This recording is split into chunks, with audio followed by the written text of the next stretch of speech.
Ah, the Chevrolet Camaro, the car Chevy built out of pure spite for the Ford Mustang. Seriously, the Mustang dropped in 1964, and by 1966, Chevy said, "Nope, we're not letting Ford have all the fun." And thus, the Camaro was born, a car that's been fighting the Mustang for bragging rights ever since. Today, we're going through every generation of Camaro.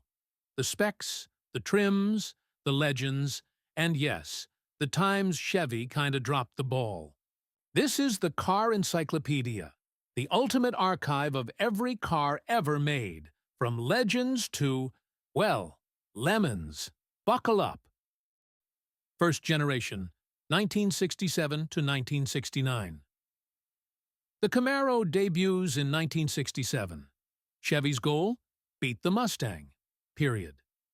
The base, Camaro, was decent, but the real stars were the Z28 and the SS. The Z28 came with a 302 cubic inch V8, making around 290 horsepower. But everyone knew it was underrated. It was closer to 350 horsepower in reality. Curb weight? About 3,000 to 3,200 pounds. Light, nimble, and made for Trans Am racing. Meanwhile, the SS could pack up to a 396 big block with 375 horsepower, enough to scare Mustang owners at stoplights. The styling? Aggressive, sharp, and it immediately made the Mustang sweat. Chevy basically said, "Yeah, we see your pony car. Here's a stallion." Second generation, 1970 to 1981. Then came the long second generation, starting in 1970. Sleeker body, more European-inspired. Some argue it's the best-looking Camaro ever. Specs-wise, SS models ran small block and big block V8s, up to 450 horsepower in the ZL1. The Z28 got the 350 LT1 V8, around 360 horsepower, and it could rev higher than most drivers' patience. Weight crept up into the 3,400 to 3,600 pound range. But then, the oil crisis and emissions hit. By the late 70s, horsepower dropped like a rock. Some Camaros had under 170 horsepower. That's not a pony car. That's a pony with asthma. Still, the Camaro sold well and became a disco-era icon. Third generation, 1982 to 1992. Enter the 80s, boxy, angular, and rocking digital dashboards that screamed futuristic in 1985. The Camaro slimmed down, weight dropped to around 3,000 pounds again. Specs? Base models. Meh, around 90 to 120 horsepower. Yes, really. Z28s and IROC-Zs, yeah, International Race of Champions, coolest name ever, came with tuned port injection 305 and 350 V8s, up to 245 horsepower. The IROC-Z was the car every teenager wanted in the 80s. It wasn't the fastest muscle car ever, but it had style for days. Plus, mullets seemed to add 10 horsepower automatically. Fourth generation, 1993 to 2002. The 90s Camaro, sleeker, rounder, and more aerodynamic. Specs took a serious leap forward. Early Z28s had LT1 V8s, making 275 to 305 horsepower. Later, SS models got the LS1 V8 with 320 horsepower, basically Corvette power in a Camaro body. Weight? Around 3,400 pounds.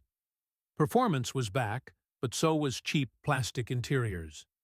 The Camaro was fast, but felt like sitting in a Tupperware container. Still, the fourth gen cemented Camaro as a legit performance bargain. Fifth generation, 2010 to 2015. After Chevy killed the Camaro in 2002, it rose from the dead in 2010. Inspired by the '69 Camaro, the fifth gen was retro-modern and mean-looking. Specs: base V6s had 300-plus horsepower, which was wild for an entry-level trim. SS models packed the LS3 V8 with 426 horsepower. The ZL1, supercharged 6.2-liter with 580 horsepower. And the absolute monster, the Z/28 with a 7.0-liter LS7 V8, making 505 horsepower, stripped down, track-ready, weighing about 3,800 pounds. This was Camaro's Hollywood era, too. Transformers movies made Bumblebee a global star. Let's be real, half of these sales came from kids convincing their dads, but Dad, it's literally Bumblebee.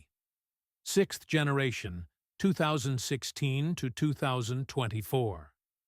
Chevy goes smaller and lighter with the Alpha platform.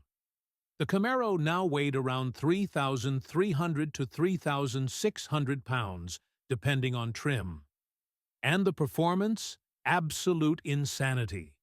SS with the LT1 V8, 455 horsepower. ZL1, supercharged 6.2-liter L, T4 with 650 horsepower. Top speed, 198 miles per hour. 1 LE packages turned the Camaro into a track weapon that could embarrass European sports cars, costing 3 times as much. The downside? The back seat was useless, and visibility was basically hope and a prayer. Still, performance-wise, this was peak Camaro. In 2023, Chevy announced the Camaro as we know it was ending after 2024. Fans cried, Mustang drivers laughed, and Chevy hinted it might come back as an EV. Yep, the Camaro's future might involve plugging it in instead of filling it up. Muscle car purists fainted. Pros and cons pros. Legendary trims, Z/28, SS, ZL1, IROC-Z. Incredible performance per dollar, especially modern jeans. One of the best-sounding V8s ever. Cons. Interior quality ranged from may to please no. 70s to 80s emissions-era Camaros were slow, heavy, and sad. Chevy discontinuing it, again, hurts the legacy. The Chevy Camaro has lived its whole life in the Mustang's shadow, but at times it completely outshined its rival. From Trans Am racing glory to Hollywood stardom, the Camaro has proven it's way more than Chevy's Mustang. It's an icon in its own right. Will it come back as an EV? Time will tell. But for now, the Camaro bows out as one of the most legendary muscle cars in history. Thank you for watching the Car Encyclopedia. If you liked this ride through history, hit that subscribe button and buckle up. We're building the ultimate car encyclopedia, one model at a time.